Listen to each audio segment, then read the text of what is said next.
So this panel is going to be about very interesting and ambitious theme, which is about technologies of consciousness, SDGs, Web3 and AI. So I'm going to just say a couple of things before I tell you all to present ourselves. In fact, there has been many things happening in the field of consciousness in Davos, not only during Web, but also many years ago.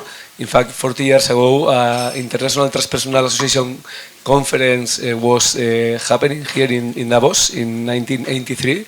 So many talks were made on meditation, psychedelic psychotherapy, consciousness, spirituality, with many pioneers of this field, including Stan Grof.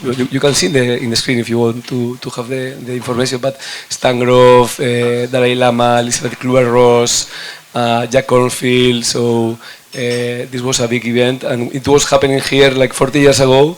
So at the end, in fact, the Magic Mountain book of Thomas Mann also is based on Davos. So this place has a long history on spirituality, consciousness.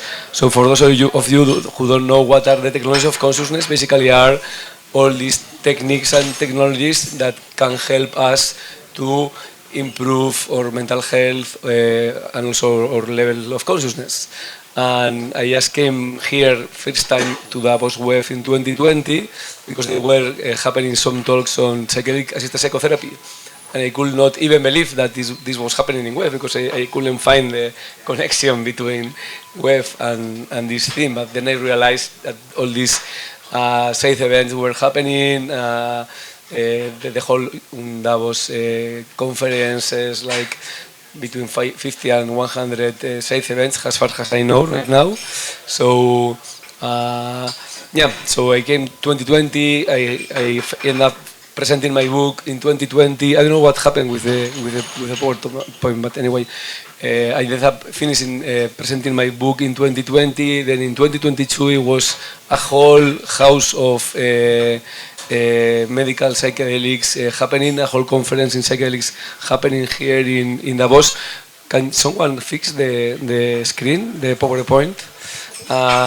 So we have this house of medical psychedelics in 2022, and this year also there has been at least 3 or 4 events on psychedelic psychotherapy, but also other talks on meditation, mindfulness, consciousness. So this is getting more and more to Davos.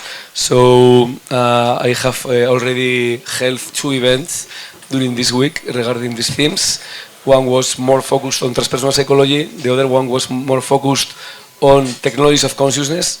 And this is going to be focused, I think I sent to some of you the questions, but I will read them again.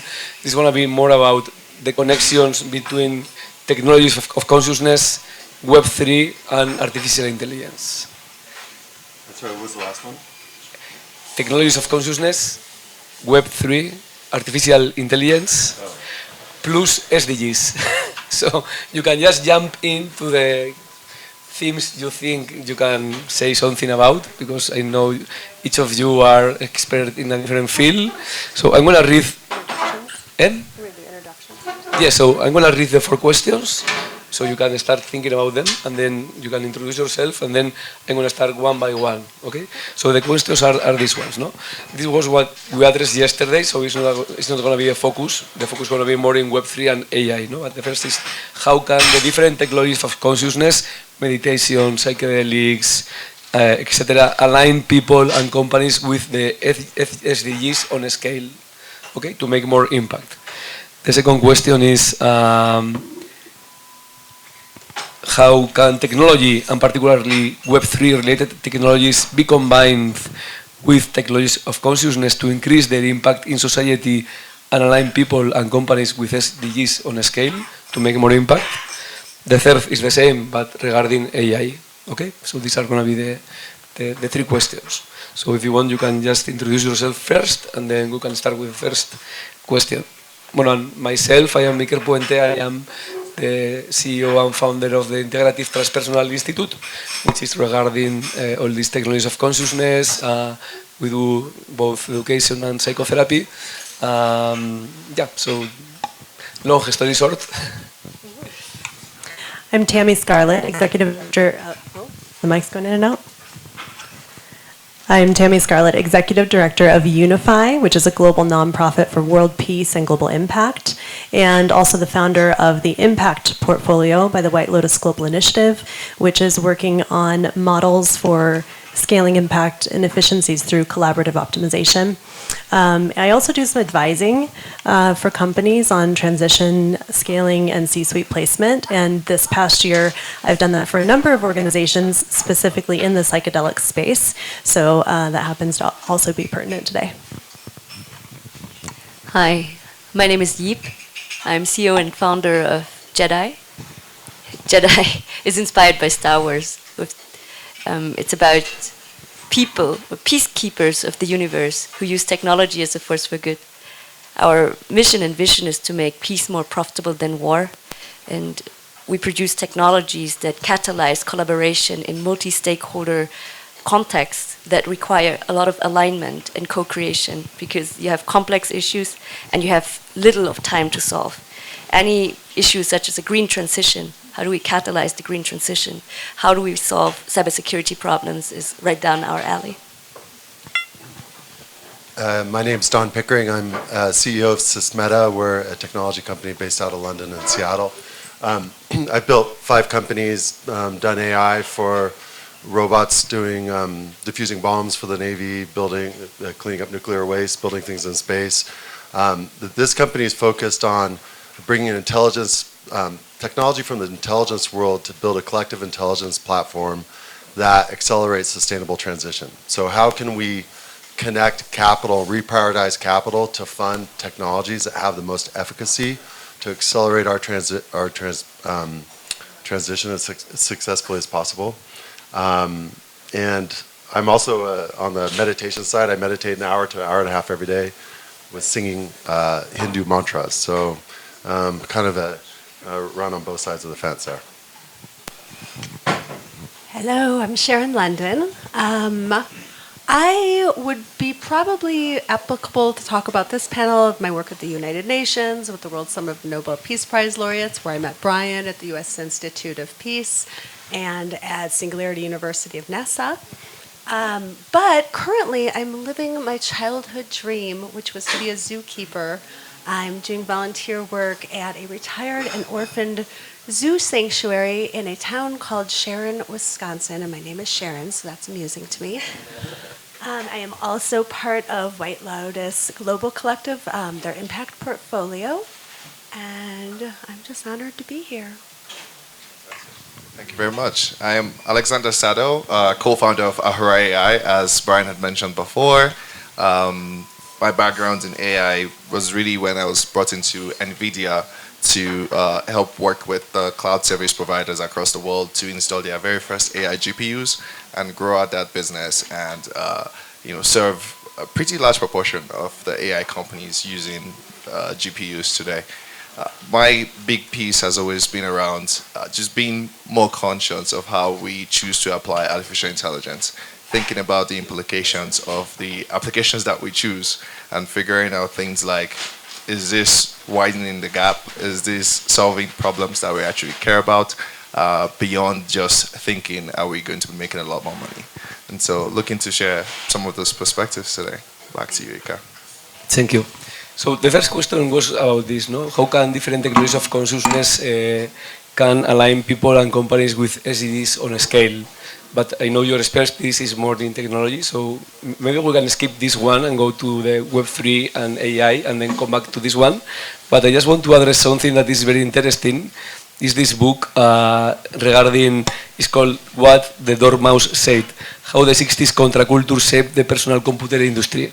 So this book is about how all these guys who were in the 60s talking techies academics, they were the ones who developed the personal computer industry in Silicon Valley in the 60s, 70s. Well, and by the way, San Francisco, where the whole contraculture movement happened, and Silicon Valley is half an hour by bus. So, but this book explains. I mean, it's not my idea. It's something that has been researched. So, my question is going to be the other way. No, how can technologies be combined with technologies of consciousness to increase their impact on society and align people and companies with SDGs? But in fact, it's also the opposite way. Technologies of consciousness also has had a great impact on creativity regarding technology. So maybe we can also talk a little bit about that if it's your case. I don't know if it has been your case, but the idea is that, no, how, and in this case, Web3, no, how Web3 technologies can be combined with technologies of consciousness, meditation, psychotherapy. This can be an application, an app, or it can be the multiverse or whatever. So you are more expert than me on this. So whatever want to jump in this question, you can start. I'll go ahead and start with that. So yeah, I think it's funny. I was having dinner with a friend who's a professor of consciousness, actually, and so I've been focused on building this platform for sustainable investing and systemic investing as well.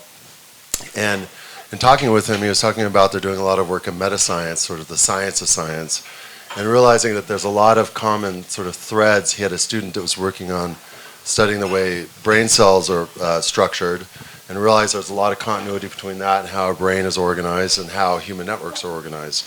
But sort of with the reductionist legacy of science, we're not able to really understand these connections because people are working in these sort of different disciplines. And so if we're building a system that can aggregate large volumes of information and start to draw common vectors and threads for that in the realm of investment, that we can use that same back end, and we're actually working with coordinating with the British government to work on this, to be able to input large volumes of research to help with collaboration spotting, not just from people to people, but also finding common vectors of research. So I think there's opportunities for a huge amount of discovery, scientific discovery that can be yielded with these technologies. And also, when you look at that in the realm of science, how we can advance and provide better coordination on the grant-making side to eliminate duplication of effort, and to find opportunities where we are funding technologies and people and teams that actually have the most promise. And there's so much waste that's spent in the realm of grant-making, in the realm of investing in really questionable technologies and people that, there's a lot of people that don't have access to money and have access to opportunity that really should be put to the front of the line. And I think we can leverage collective intelligence to make better decisions, but then we can filter that back down to the individual to provide more agency and action for people to contribute in a way that is meaningful to them too. And so this isn't just about how do we do things in the aggregate, but being able to bring that down to an actual individual. One of the programs we're working on, the first program that our company is working on, is an effort with 300,000 farmers. I mean, how do we take 300,000 smallhold farmers in Brazil and accelerate their transition to regenerative, to go full regenerative, full sustainable? Education, resources on the ground. We can use technology and analytics to provide better coordination and make sure that people have access to the information that they need.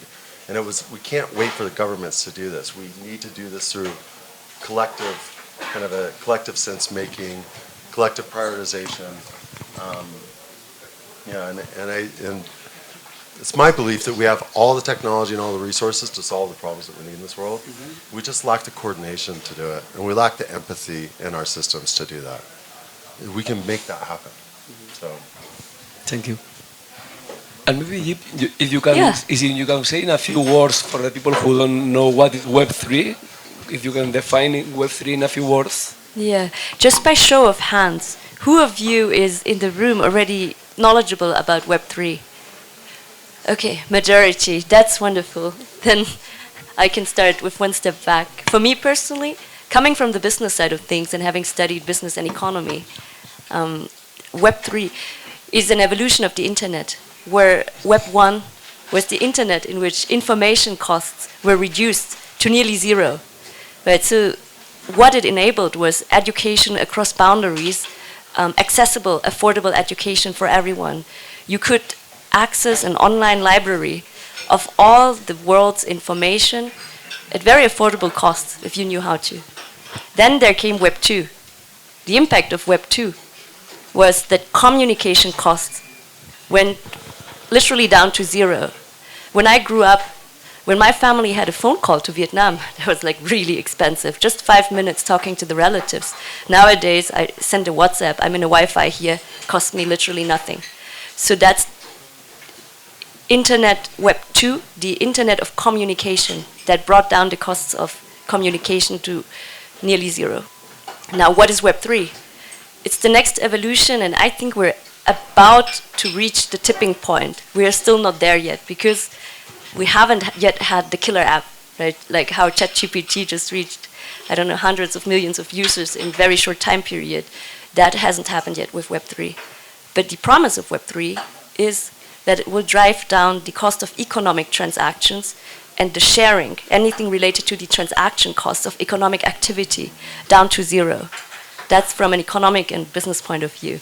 And now when we think about Web3 as a technology, or the ecosystem that produces the technology that makes that transition possible, then I think linking this back to the Sustainable Development Goals, like the overarching goal of Sustainable Development Goals of the UN is to create a world full of peace and prosperity. And peace and prosperity can be reached if we have a way, and I just want to build on what Dan already said, when we have a way to share all the upside of economic upside, economic opportunities that arise from the deployment, the development, the deployment, and the usage of this technology for all human beings in an equitable way. And before we reach a point in which economic costs of transaction at global scale go down to zero, it will be very difficult to let everyone participate in the economic upsides that technologies like AI bring. Right? Everyone is contributing data, in particular if you look at the developing countries, data labeling services from Africa, then data provided for medical use cases in, in regions where we don't have strong data protection laws. All of that data goes into training of LLMs that are then monetized by American tech companies, or maybe Chinese tech companies. And when we don't have Web3, that makes it very cost efficient to have everyone participate as a stake owner, like a stakeholder, as a shareholder, a token owner of any kind of entity that deploys these technologies, then the gap between those who have access and who have access to equity and those who don't have access to it will widen. And that's, for me, the relevance of Web3. It will enable peace and prosperity on the world, but not only for a minority, but for many people, for everyone, in fact. I put this picture of, I don't know if it's representative, but it's what I find about Web3. Well, you were with me, I have also this picture, if you check it, when we went to SDG 10. So what can you say about this connection with Web3, technologies of consciousness, SDGs? Yes. Oh, well, outer peace or geopolitical peace, I think, has two elements. One is what I already mentioned, the economic opportunities between humans who are now in a truly globalized world with technological infrastructure that connects everyone at zero cost. But the second key element to peace, to geopolitical peace, is inner peace. How could we actually get to a world in which we create or take and give in a way that makes the pie bigger for everyone if we don't come from a place where we are not scared of giving, where we are not scared of losing? And that requires a lot of introspection, training in letting go of fear, and training of being grounded and connected. And I think everyone who basically builds technology, who has not received that kind of training in whatever way that may come, cannot build technologies that are for the good of all, because it needs a lot of intelligence to build these systemic kind of technologies that benefit and don't harm more than they help. Thank you. I would I'm not a Web3 specialist. It's not like my area, but I would kind of come at it from the approach of the more esoteric consciousness side of things. So at Unify, we really are on the map for our work in trying to help to elevate consciousness on the planet, mostly through global synchronized meditations.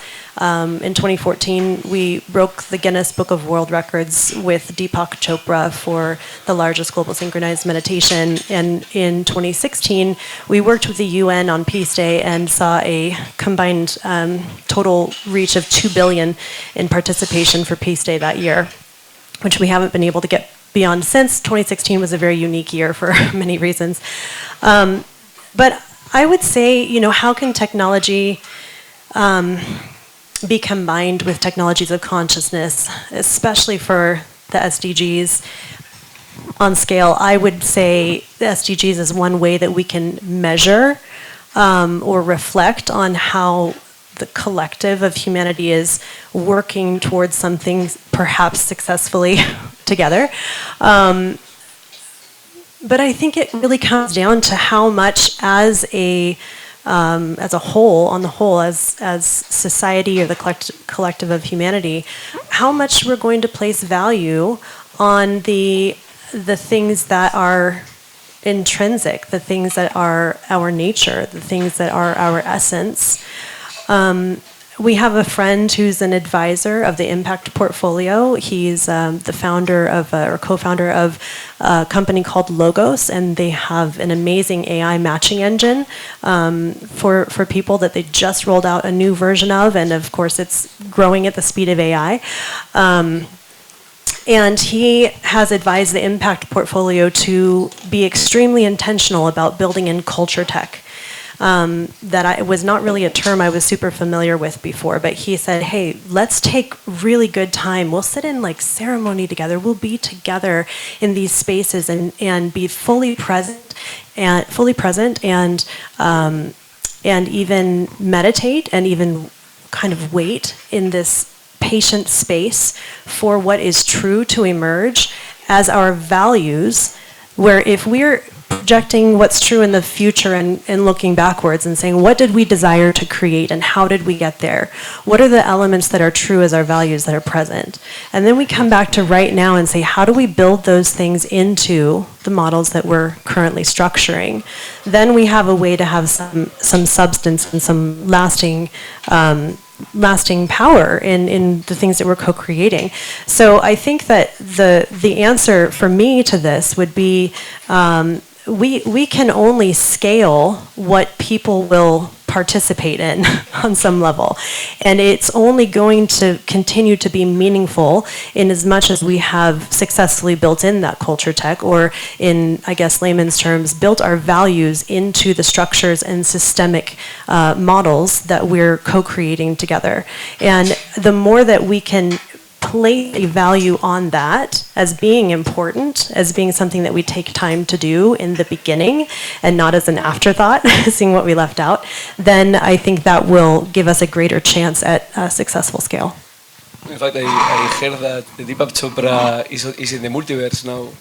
He created a platform, so this is still happening already, no? These connections between spirituality, technology of consciousness, and Web3. For sure, it's not separate.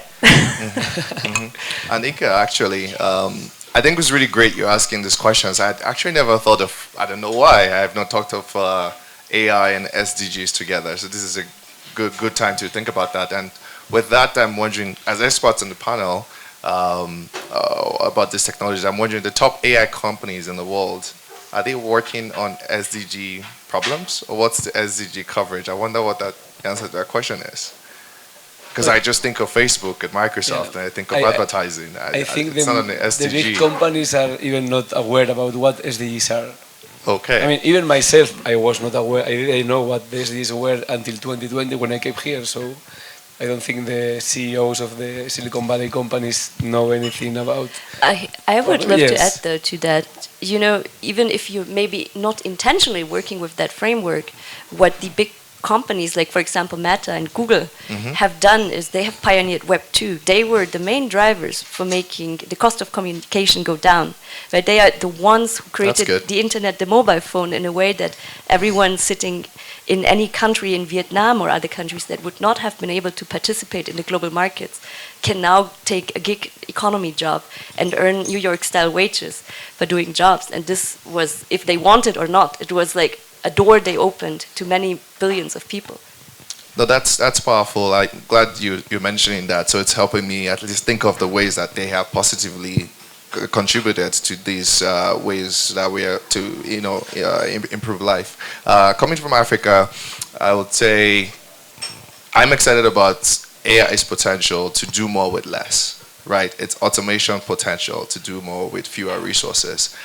When our groups get to speak with, say, African governments or African spaces about this, the first things that come to mind are, oh, we don't have resources. How are we supposed to build AI tools when we don't have resources? And we try to get them to think about it in reverse, the other way, where it's a case of perhaps you can use these AI tools to transcend resource constraints of the past. For example, we're never going to have enough teachers in Africa.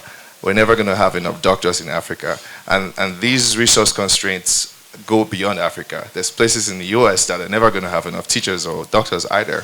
But now with AI tools, you're not going to replace the doctor fully or teacher fully, but you can triple access to basic needs. So I'm very excited about the potential of AI to do that.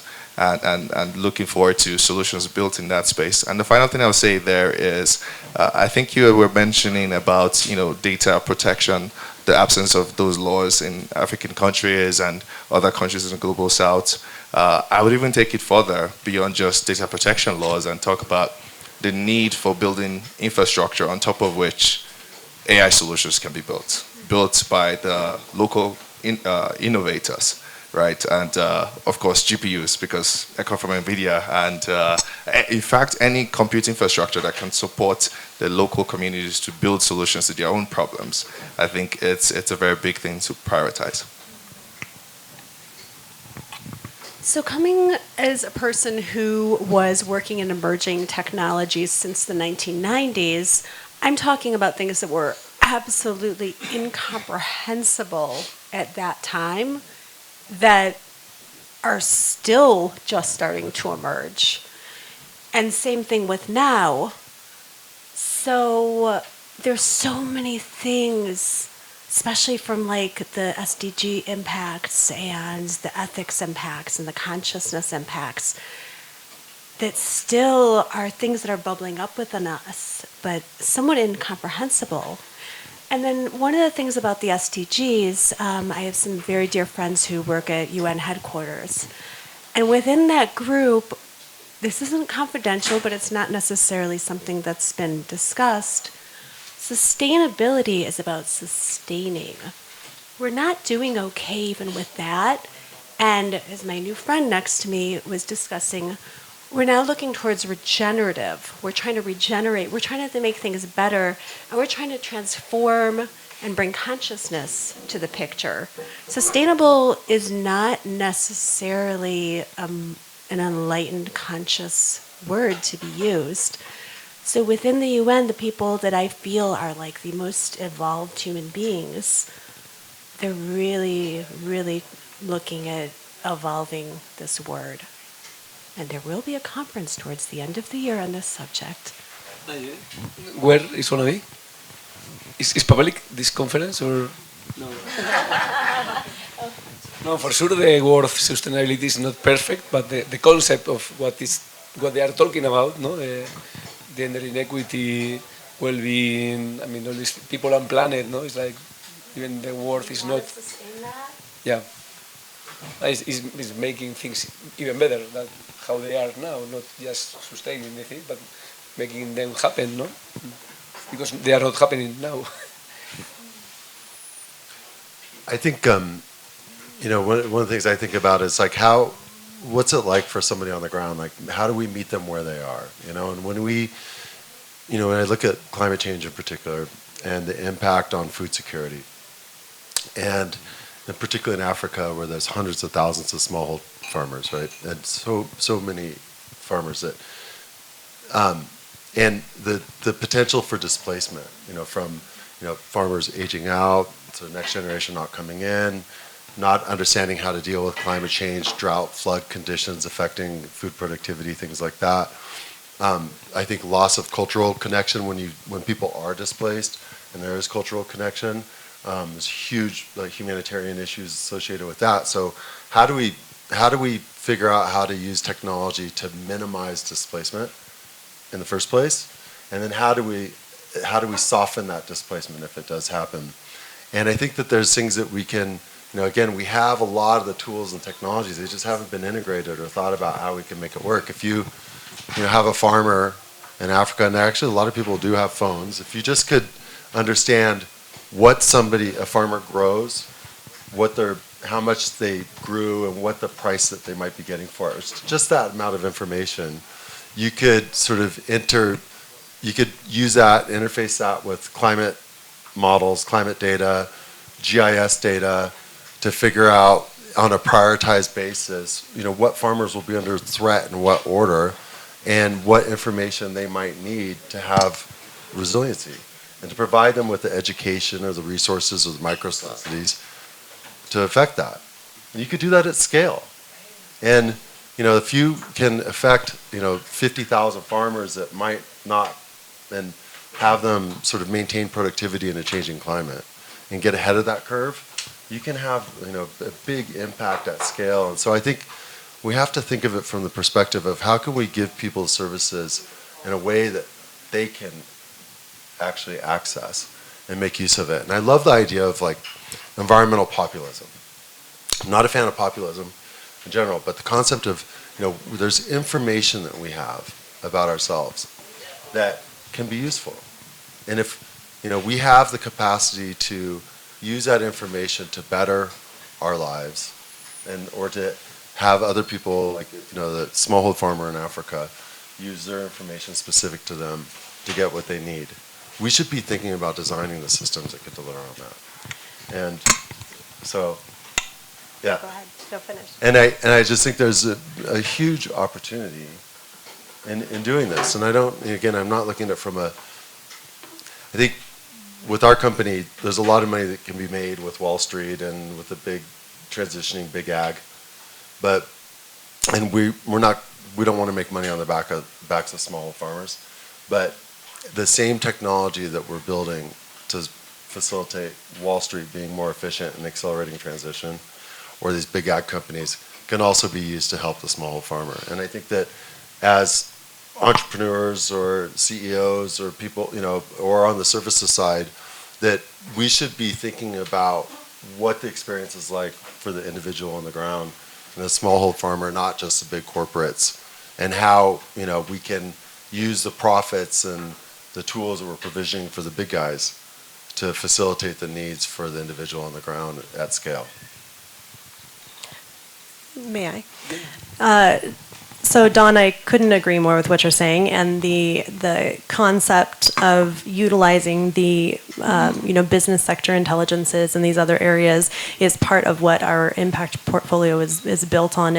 We're actually trying to prove 20%, conservatively, 20% efficiencies in the philanthropic space to try to very quickly garner greater efficiencies with the $141 billion that is spent globally in philanthropy per year. And I think we all know that that's very siloed and disconnected and frankly very inefficient, but it's the best that we've known how to do so far. And I always say, which I love that you just said mostly this, that it is a kindness to meet people where they are. And if we are going to be successful with whatever we're trying to perpetuate at scale, then we have to be able to find, to be great translators. And I think that what I have observed, having worked in many different sectors, having cross-sector experience, is that the profit drivers make this kind of faux empathy So like a marketing team goes in and does these studies that will be able to tell you very specifically how everybody's going to respond to a product and service because they need for it to perform for monetization. But the moment that we move into this territory where we're talking about just doing things towards a natural state of symbiosis that's good for ourselves, each other, and our planet, then all of that goes out the window. Like it's incongruent. And so I like to say, well, I don't love the feeling of the fakey marketing because I don't love how disconnected that feels. I don't love that Apple did a study that tells them that I'm going to like how I'm going to use the phone. I would rather have had some kind of a relational experience to do that. But I can say I can look at that same data and because out of empathy, utilize it to be a great translator and a great bridge builder and to just iterate, by the way. I don't see any of that as prescriptive. I don't see any one of us on the panel coming in and being like, well, we have the answer.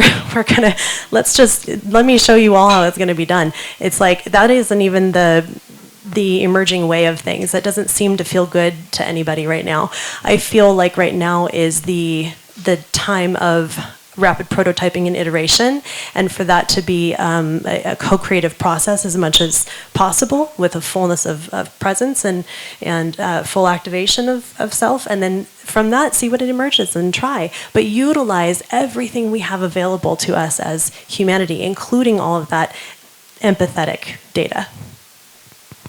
Thank you. Do you want to say something about AI and Yip? Because you are also very involved. You just speak about your company. So well, we have the other question now. Is this one? How can technology, and particularly AI-related technologies, be combined with technologies of consciousness to increase their impact in society and align people and companies with SDGs on a scale? So, what can you say about this? Yeah, I would love to integrate the concept of artificial intelligence with human intelligence, then to come to collective intelligence. Because I think, for me, when I look at AI and the way we integrate it in our company, JEDI, it's like to augment intelligence. The AI technology plays one part, and the part it plays is to catalyze the documentation of human wisdom exchange. So what do I mean by that? When we solve a complex issue such as climate change, in particular, for example, we work with green transition, hydrogen, clean energy transition. And then you need to get the perspectives of so many different stakeholders together. What are the interests and the views and the expertise of the public sector, the research sector, academia, then maybe the human rights or the philosophy needs to get in there, and then the locals, whoever are affected by whatever is planned. So all of that already, you need to have a very good methodology to help people who don't necessarily use the same terminology to come together. Right? So aligning language is a big, big thing. And aligning language, for example, when people don't even speak English all, AI can help a lot in that. AI can translate. And what we do in JEDI is also transcripts. You can imagine when you have stakeholders speaking with each other for 1 hour. That's like 40, 50 pages of transcript of like information, and typically original information being exchanged. How do you now condense that in our interventions that we run typically 2 to 3 days of parallel conversations with multiple stakeholder groups all together? So now that gives you like 2,000, 3,000 pages of content. And one human brain cannot absorb all that information. So we use the help of AI to condense information to the essence, and create insights out of that. And with that, you can extremely exponentially catalyze the knowledge extraction and the condensing or integration and creation of consensus along a complex, or finding integrated and consented answers along a complex issue. And I think that's the way to use AI as a contributor to augmented intelligence, rather than a siloed and separate entity which we should master, or we should be fearing that it replaces us. Someone else want to say something about AI and SDGs and consciousness? I have another question also, but if you want to jump. I mean, I think that we should also talk about there's two sides to every coin, right? And so, I having built technologies that could defuse bombs, the same technology could be used to place bombs, right? And so, I take very seriously my role as a steward of the things that I'm building and deploying. And I had a manifesto in my last company. I mean, I come from a long line of Quakers. We're pacifists. It doesn't mean that we, don't like. I mean, my dad was in World War II, in a battle midway, refused to carry a weapon as a Quaker, and he was arrested for spying in the Soviet Union in 1961 as a pacifist. But I think that with this, AI has a potential for cognitive hacking at scale. It's quite scary, and we need to recognize that. We need to be very mindful around how we deploy and use AI.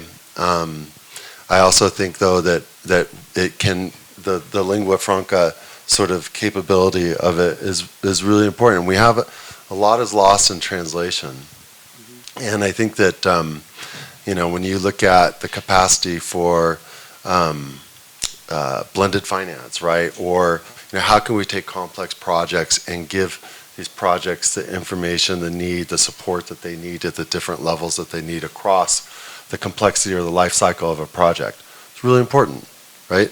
Like, how much family office wealth is there that is trying to find a home, but people don't know how to comfortably deploy that capital because it's challenging. It's scary, and so how can we use this information and this intelligence to reduce the risk, increase the impact of it, and provide critical programs with the resources that they need through the life cycle of these programs, some of them very complex, right, to facilitate large-scale change. And I think that can be done at the realm of projects, and it also can be done in the realm of cooperatives.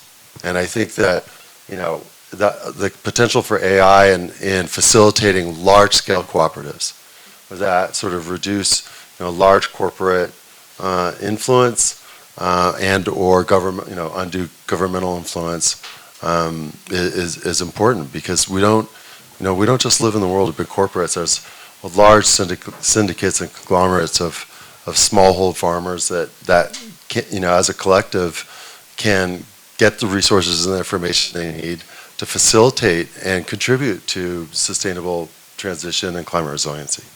It's amazing that you just addressed this. You want to say something, or? The next question is just about what you were saying. Can I jump in on this, because I think it's interesting. The next idea is this, no? Are Web3, artificial intelligence, SDGs, and the technology of consciousness becoming mainstream, different aspects of a new stage of consciousness? So this is a question, but the most amazing thing is that what you are saying is what exactly said. I didn't know what the questions were. I kind of came on the panel. I will repeat it, but Klaus, I don't know how it pronounced, but Klaus Schwab, so he's the founder and executive director of WEF. So in his book, The Fourth Industrial Revolution, he finished the book with this sentence. So if someone can read it for me. So this is the last sentence of the Fourth Industrial Revolution of the director and founder of WEF in 2016. I can read myself. So he said, I firmly believe that the new technology age, if shaped in a responsible way, could catalyze a new cultural renaissance that could enable us to feel part of something much larger than ourselves, a true global civilization. And this is the director of WEF. The Fourth Industrial Revolution has the potential to robotize humanity and thus compromise our traditional source of meaning, work, community, family, identity, or we can use the Fourth Industrial Revolution to lift humanity into a new collective and moral consciousness based on a shared sense of destiny. It is incumbent on us all to make sure that the later is what happens. This is what you were saying, no? But the crazy thing that this is the founder and director of WEF talking about consciousness and consciousness evolution. So, if you have any idea or thought on this? So as executive director of Unify, where we have 2.3 million organic followers on Facebook and like a 350 million syndicate of consciousness people. A lot of them don't even like it that I'm in Davos because WEF can be considered very controversial in many circles, and I have the same problem with my institute. There's all different angles, right? I love that you found this quote because of the seeming juxtaposition to many of those people. But here's the thing, for me, and what I was going to say actually, Don, was twofold in response to your commentary, but the one part about consciousness is that we aren't separate from AI entirely. Like, we're connected to it as we are connected to all things that we create, because everything is kind of born systemically through this whole system. Like, I had a friend, we were up in the wilderness working with the Tlingit tribe in the Yukon, and she said, we talk a lot about us and nature, but we are also nature. Like, the bears go and they do their cave and go hibernate, and we're like, oh, that's nature. But we are also a species on the planet, also going and building our habitations and everything, So I look at things differently. I flew into Dubai recently for a speaker series at F1 and COP28, and I looked at everything that had been built there that was man-made and thought, this is simply what we are choosing to have as our contribution as part of this symbiotic relationship, and we sometimes don't see how we are doing that in maybe a severed fashion. AI is an extension of us because we're working on co-creating it together, and it also has the ability to be a reflection of us, which it is currently doing. But so is everything else. The way that we pollute in the oceans is also a reflection of us. It's an aggregate reflection of us, of the algorithm of the whole of humanity together that changes constantly every second when some die and some are being born and some are changing their minds and their paradigms and all of this. So, I think that in terms of how AI and technology consciousness combines together, I really think it's a context issue, a paradigm issue. If we can begin to expand our contexts, the same as it is helpful for us to travel to a different country and see that there are people in different cultures that live differently, and then that makes us think about where our blinders might be or where our constructs might be that we've just accepted just because. But what if? What's possible if? What's possible when? And if we get the opportunity, we are getting the opportunity right now as humanity to back up that context and say, whoa, we haven't all been astronauts before. We haven't all been up in space and had that moment where the world looks teeny tiny. So, but technology and the advancements of technology are kind of giving that to us. The internet gave that to us. If we back up on the scale, the printing press gave a version of that in the 1500s. So we're like at this precipice of this major expansion of context, and then if we take advantage of the opportunity that we're given, so that we instill the values that we want to see in that moment, then that gives us the opportunity to collaborate with AI. It as an extension of us, as a reflection of us, to put into it what we want to see and not belittle it and not continue to see it as, oh, what if it turns against me? And with responsibility, obviously. Thank you. I'm going to go a little off the cuff here. So I had an analogy lately to my life in emerging technologies and AI and quantum computing and everything like that. Tammy mentioned bears. She knows I love bears. So the zoo sanctuary I'm at, we have 3 orphaned grizzly bears.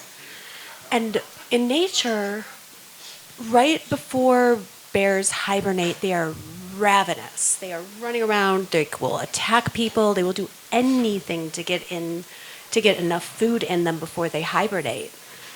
but we have them where they're very comfortable. They're sweethearts. One day, this is one of the most profound moments of my life, and as some of us know, I've jet-setted all over the world, had some of the most phenomenal experiences.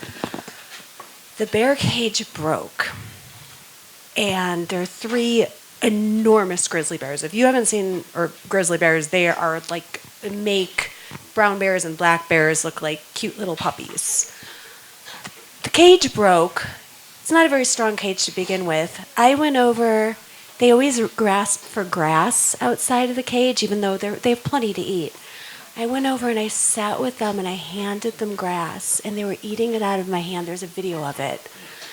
And I just sat there, and just 3 of them lined up calmly while the cage was being fixed.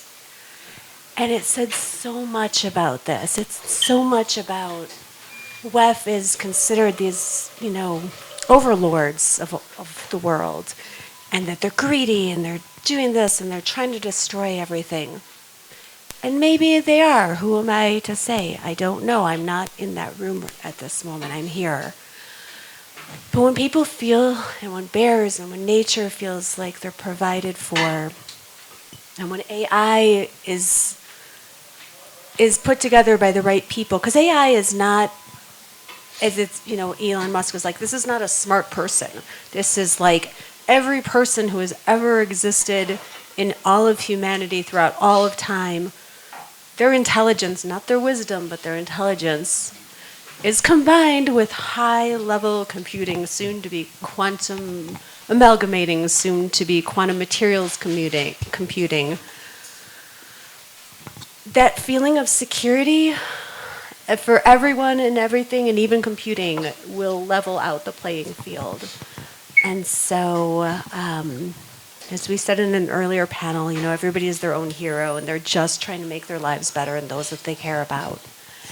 And when I think of this, I think of like the bears. If they're comfortable, if they feel secure, they're not going to try and hurt anyone. I'll add a short piece there. I think maybe it was Tammy that mentioned earlier that we don't have all the answers, right? We don't have all the answers, but at least we can ask some questions. It was key for me to listen to the last sentence that was mentioned here, where there are 2 possibilities of where life can go. And so for me, I just urge all of us to keep thinking of incentives. How do we create the right kind of incentive structures such that we humans decide to use these new tools that we're building, from AI to tools of consciousness and all of it, use them to make it easier to live for majority of people on the planet, as against just doing the opposite of it. So that's the piece I'll share. What you were saying is about how Maslow say about the hierarchy of needs. If you have covered your basic needs, you don't need to fight. You start covering other needs that are more related with emotions and self-realization and self-trust. And then, so if we really do the job of everyone having the basic needs covered, everyone is going to behave more in a more positive way with the rest of the people and the planet.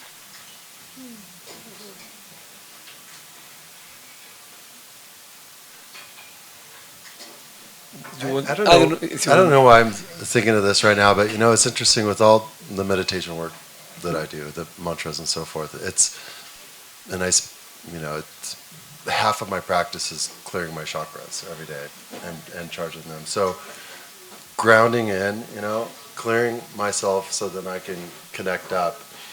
And it's interesting that on the spiritual side, there's the, beyond us and from the 7th or even the 8th chakra on up is access to human consciousness, or unity consciousness, some people call it, right? Mm-hmm. And the human consciousness is collective, is the level of genius. And, if we think about, when we're talking about AI and collective consciousness, we have the capacity to create and access information at the level of genius. But I think the question is, how do we tap that back into the individual to be able to use that, And I think from a technology perspective, it's just a good question or something to think about. And I find it fascinating that we're seeing like the spiritual worlds and the scientific worlds are converging right now. And like, let's have technology be part of that convergence too. And, you know, around how we can access and sort of, you know, spiritual technologies. Like, I had a friend who said, you know, we need to develop inner technology before we should develop outer technology. Mm-hmm. And I love the concept of that. And just a little shout out to a friend who I met through, and if people were part of the last panel, Lucian and the Up Games, and I've been to 3 Up Games. I love Lucian.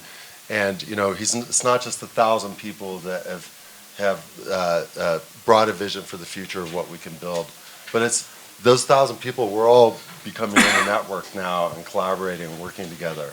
And I've realized if you want to do things, we want to do them at scale, right? But, you know, we have a real opportunity here. And I think you know, let's do that. And I think be optimistic and realize that we can build the future that we want. And we just need to, you know, come together to do that. The shout out to my friend is, he's a 53-year-old surfer in Amsterdam, and he did the largest HIV fundraisers in Africa history. He's working on greening Africa with a group called Just Dig It. They've greened 400,000 hectares of desert and sort of made it green by teaching people how to dig bunk holes with shovels. And he's now working on a program called Imaginal Cells, and he's going to take 10 million people in Africa between ages of 18 and 22 and teach them transcendental meditation. It's like a 4 to 5 day program. Help them understand what sort of goes through a process of discovery to understand what their particular genius is, because every single person has a unique genius, and then to develop an action plan of how to leverage that genius to help their communities in their way that is meaningful to them. And I think that's beautiful. And so it's imaginal cells is converting which are the cells in the caterpillar that once activated sort of turn it into the butterfly. And I love that, with, you know, the capacity to sort of bring the spiritual work. Like, and you know, for me, it's something that was always so segmented that I worked with all these brilliant PhDs for so long, and they thought I was woo-woo for, you know, my spiritual work and all the stuff I've done. I'm not shy about it anymore, you know, because as I've come into my spiritual practice, then the more grounded, the more centered I am, the more the world manifests around me and brings to, you know, connects to the vision that I have, and it comes to me, you know, and it's like, and that's like the work you were doing last night, and that sort of discussion was so beautiful just to participate with that, you know, with the Rinpoche. And I think, like, let's celebrate that, and let's bring that into the discussion and talk about that and find ways to you know, integrate spirituality with technology and science. So what is the meaning behind technology? The technology, you could say, is the application of science for a purpose. And I think I wouldn't be wrong here when I said many of us would agree that the purpose would be the human betterment, right? So if we would agree that technology is the application of science for human betterment, and maybe in my case, because I build peace technologies, what is peace? Peace is, in my definition, the absence of violence. How does the absence of violence manifest? That requires a lot of skillfulness, because violence can already be in our communication. One observation I made, and I use the same terminology quite a lot to say, to meet someone where they are. But when you reflect about it, it's actually a violent expression, because it has an implicit, very subtly implicit assumption that this person is somewhere not as far as I am. And this like requires awareness to already in our, it requires awareness that comes through training to already understand violence in daily communication, in the wording, but also in the emotionality that we bring into our words. that again requires us to be able to let go of emotions, frustration, anger, and so on at the moment, like as it arises. And that's like almost Dalai Lama kind of level of awareness, right? But so what I think when we talk about technologies, how do we build these technologies for human betterment, we cannot do it without all these technologies and exercises that have been developed in the past thousands of years in the different schools of consciousness education, because they help us to see clear, and in every of our action, starting with our thoughts and then with our words, to build technologies that advance or are for human betterment.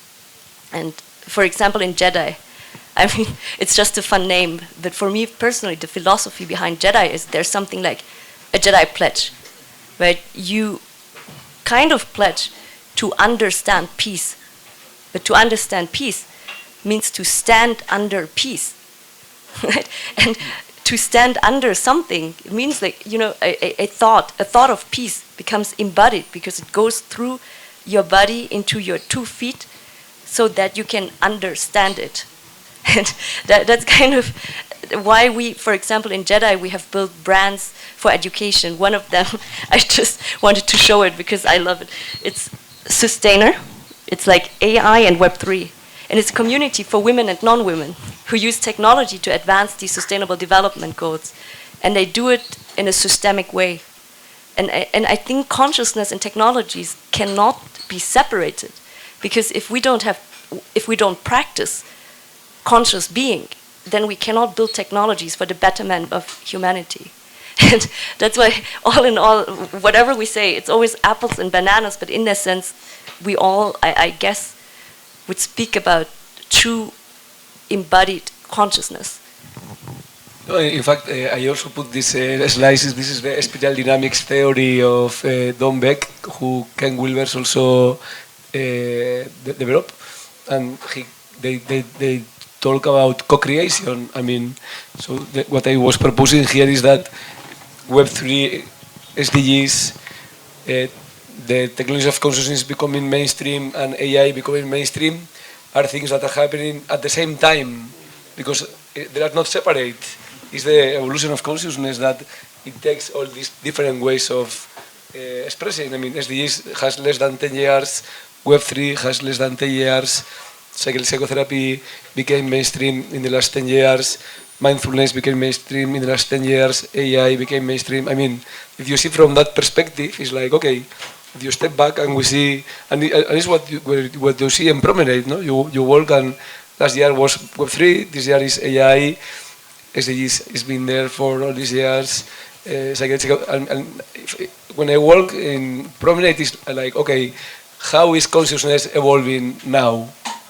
I mean, the side events of Web for me is like, what is happening really in the world right now? In terms of the evolution of consciousness, not in terms of what the web guys are doing in web, who I never even see the program because I'm not interested. This is business as usual. No, it's true. I mean, it's business as usual. And even people of web told me, we are almost never in web inside because we prefer being in web outside, because it's much more cutting edge what is going on there, because inside we are like a dinosaur, that we are walking so small and so slow that we can't change so fast as things are changing outside, no? So for me, this is like the big picture of what is going on in the website events is this, no? Like what is really going on in terms of the evolution of consciousness. Yes, I agree with you fully. I wanted to mention something that kind of ties into both that and what you were just talking about. And I loved the points that you were making. And in fact, I hope we can follow up after this panel. Lots of overlap in the peace world. And I also would like to offer, in the space that you were talking about, maybe a different vantage point on the phrase that you talked about for the violent communication, because I'm a big fan of universal language, and I think that we have to look at a greater context for narratives in our storytelling. because storytelling is like how we understand things that then is how we are going to decision make and operate, right?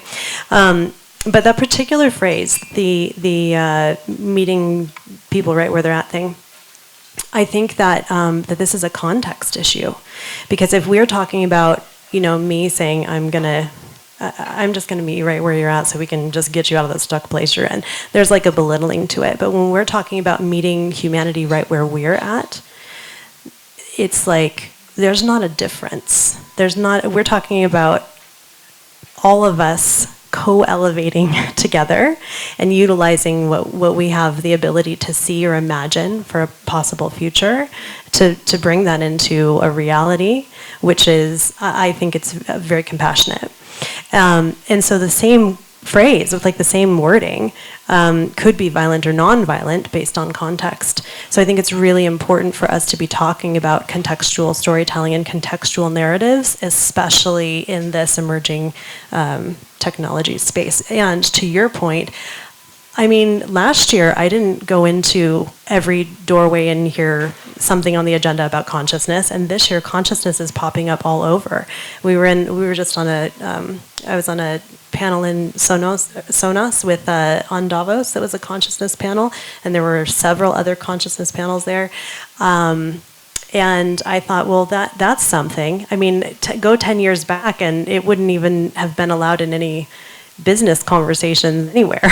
So it's interesting that it seems that it's like no longer a taboo topic, and even though maybe it's a more in the noetic sciences space than the hard sciences space, it's kind of okay to talk about.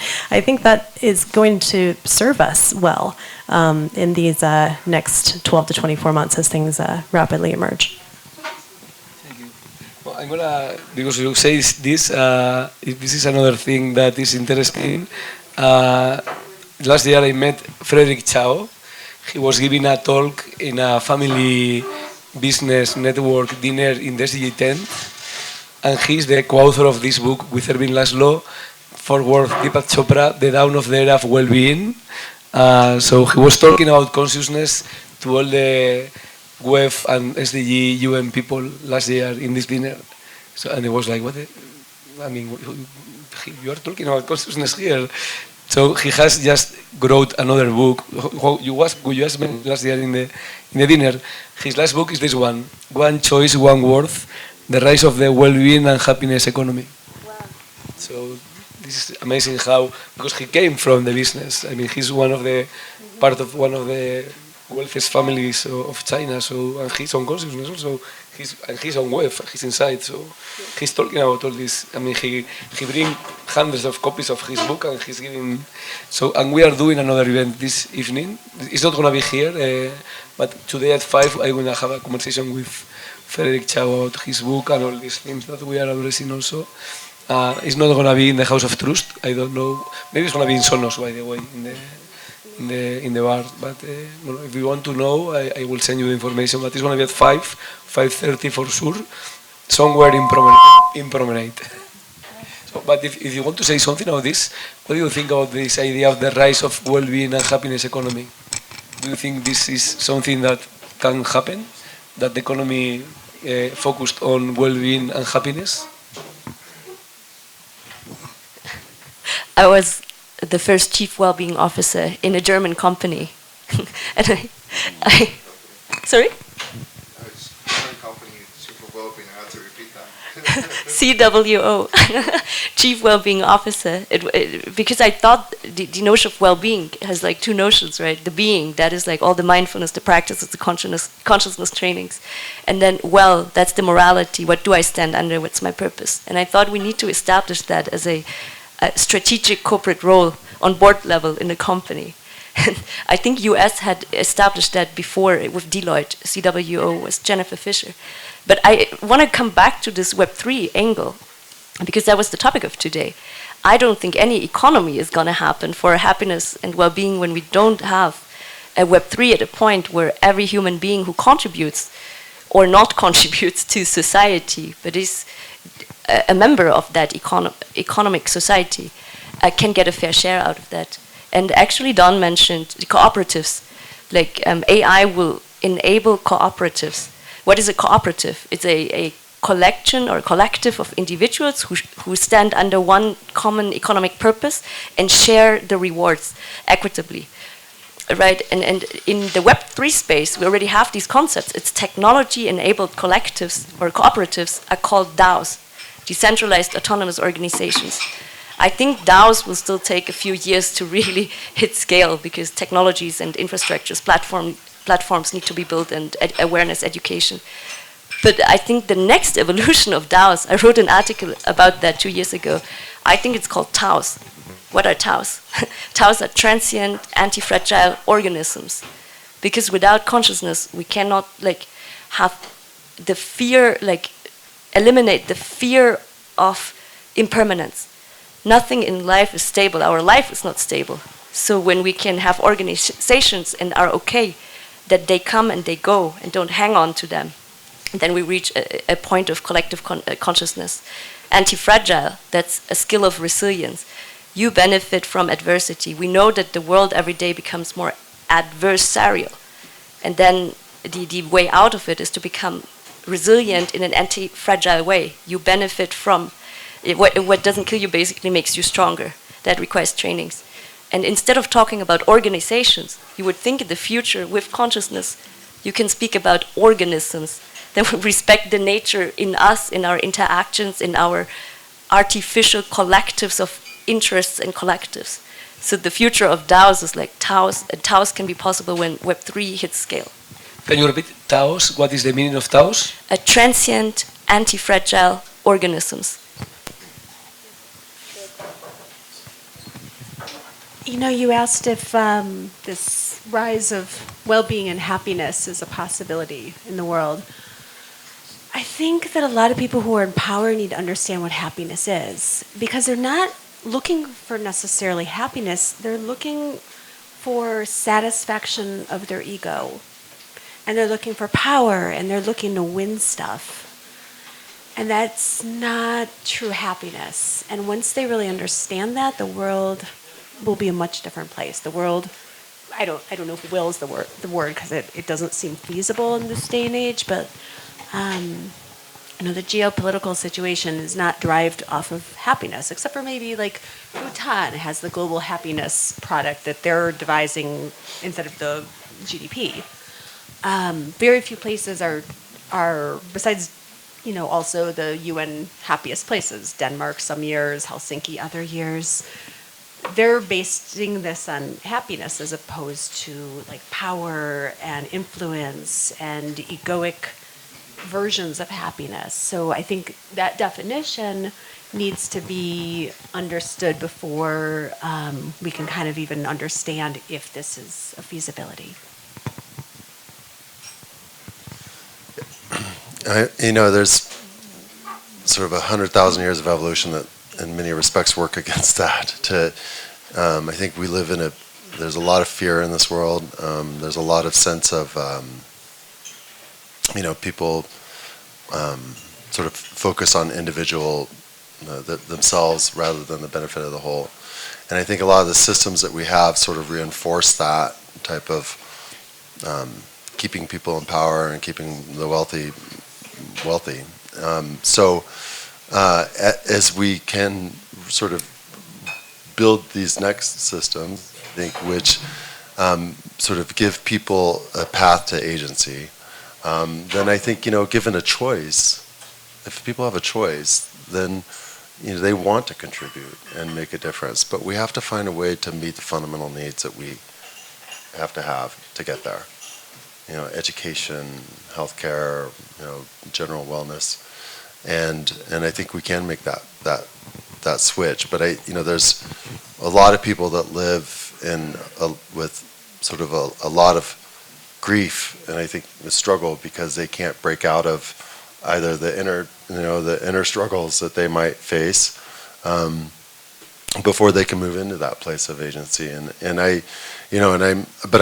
encouraged and I'm an optimist actually. I do think that psychedelics is there's a lot of healing happening in this world in the realm of both spiritual awareness, spiritual propagation, and psychedelics. And I think that is a really, really big start. And I think the other thing is like the rise of collectives and cooperatives, the kind of move from dependency on governments, because, you know, it will help to sort of set a path to where we can come to a place where, you know, we have a happier world. And I'm optimistic. You know, I think with like Up Games and Lucian and the people, you know, when I came into that world and that community, you know, seeing like coming into a community of people that embrace spirituality, that embrace action, that think from a perspective of how can I contribute in a way that can have an impact at scale, and the magnification of what happens when we get more and more people like that working on that we can create the fabric of change that we want to see in this world. And I think we're doing it, you know, so I'm optimistic. Thank you. So maybe we can do a 1 minute, I don't know how, it's 2:40, so 1 minute or 2 minute closing remarks. So we come back to the title of the panel, Technology of Consciousness, SDGs, Web3 and AI. Closing remarks, wherever you want to add to what you have already said. I'll start because I'm going to piggyback on the psychedelics comment, since we didn't get to go much into that space today. But I do have a unique, however new, vantage point on it, because the consulting that I've done over the past year for these companies and people that I've met that are literally helping write laws that help with governance and regulation, making things accessible, but also ensuring education. Most of the people in this space are recommending intention setting and integration as like, don't do it without that. And so, you know, if you are new to that world, I would recommend doing some Googling research or asking a friend who knows and getting a little deeper in that space. But my husband is a medically retired military veteran for PTSD, and was medically depressed with suicidal ideation for over 4 years. I was in outpatient programs for it, and all kinds of things that absolutely nothing was helping. They had him so heavily medicated, it was making things, I don't know, worse, as if you could get worse. And the VA person recommended ketamine, said he was a good candidate for ketamine. He tried that, and after the first session, that neuroplasticity thing did what it does, and he called me from the car on the way home and was like, I'm sitting here and all these cars are around and like it doesn't bother me. It actually feels like we're just all traveling to where we need to be, and this is really cool. And he's like, he said, I can't remember a time when I've been in traffic and it didn't make me angry. Like, and I just was like, who are you? This is so cool.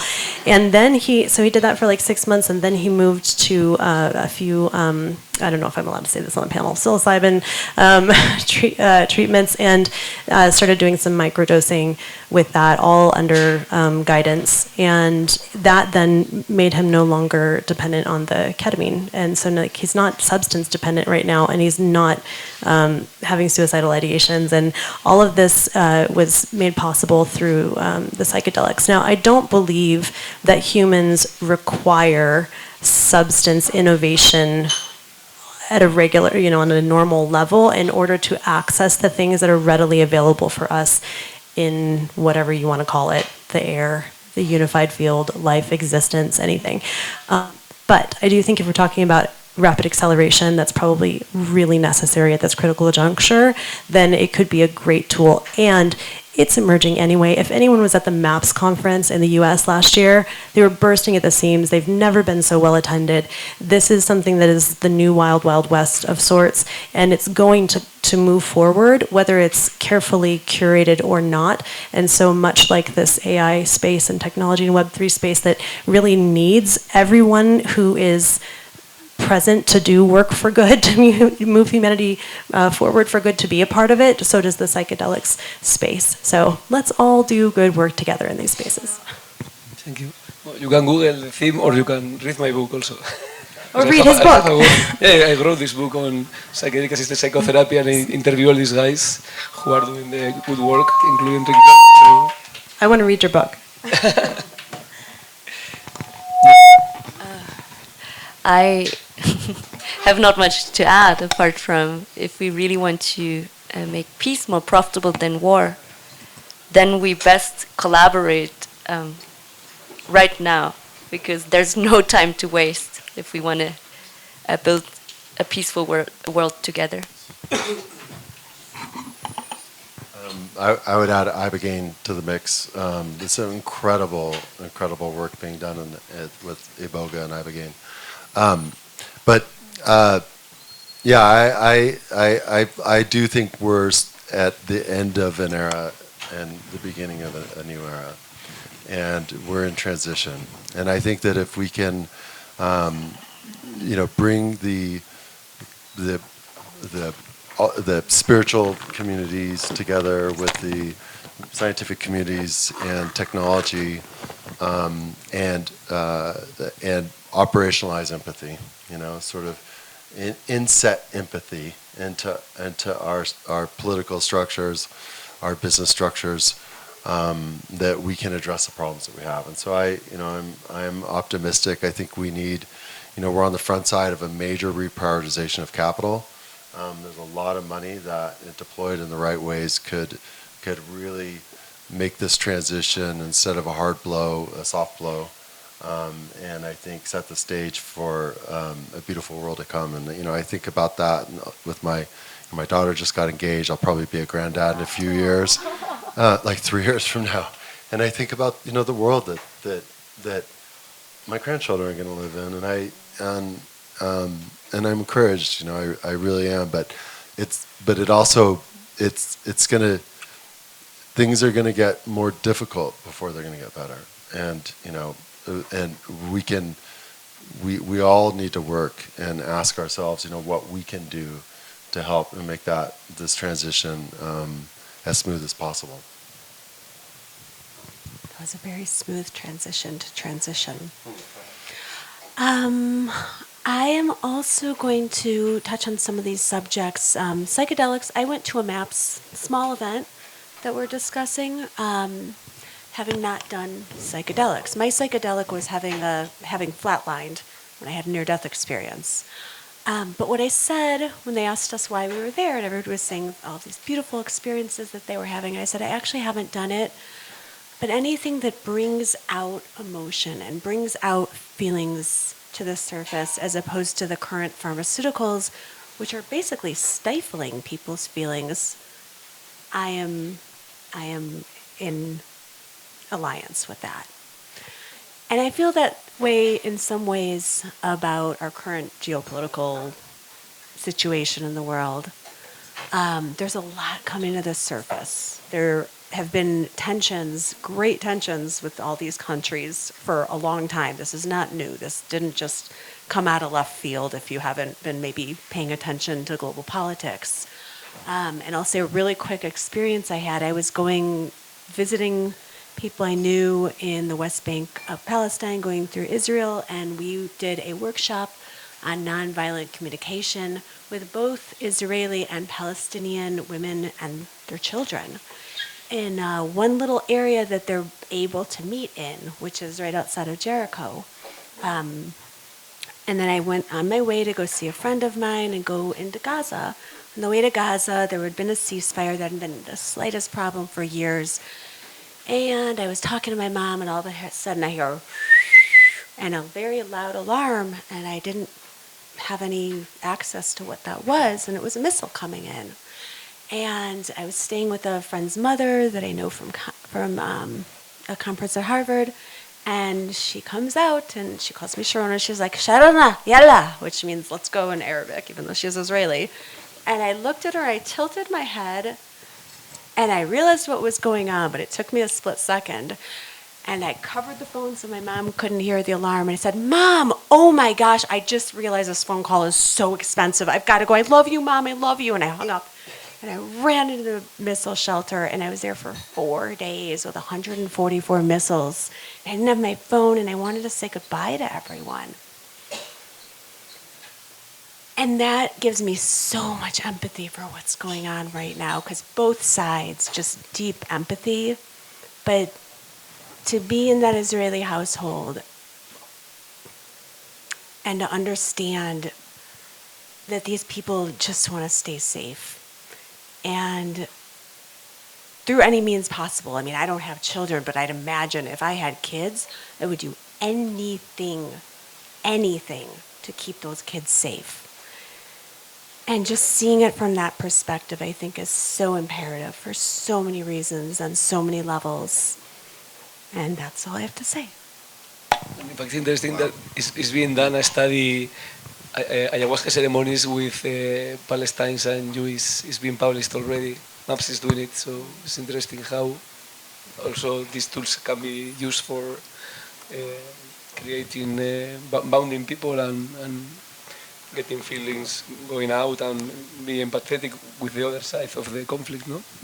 Yes, and what makes me happiest is the fact that the normalization of this, as everyone has been saying, is that we're now better able to talk about these kinds of emotions in the business space, right? I think it was Dip that said that, we really should be bringing consciousness, these technologies of consciousness and technologies of AI and Web3 together, because those are the ways that will increase the probabilities that we'll be actually building technology for the benefit of humanity, right? So that's what makes me happy, and I really urge everyone here to be thinking of ways of taking these conversations, from these rooms in Undavos to the rooms of our companies, right? Let it not just be here between, you're mostly leaders of your companies, but how do we take it to the front line and have everyone talking about this so that we can build technologies that really improve life for all of us. So that's my comment. Thank you. I think it's a perfect closing for this panel. So thank you very much for your interventions and knowledge and for being here in this panel. And I just want to, if you want to come to this next event, which I don't know where it's going to be.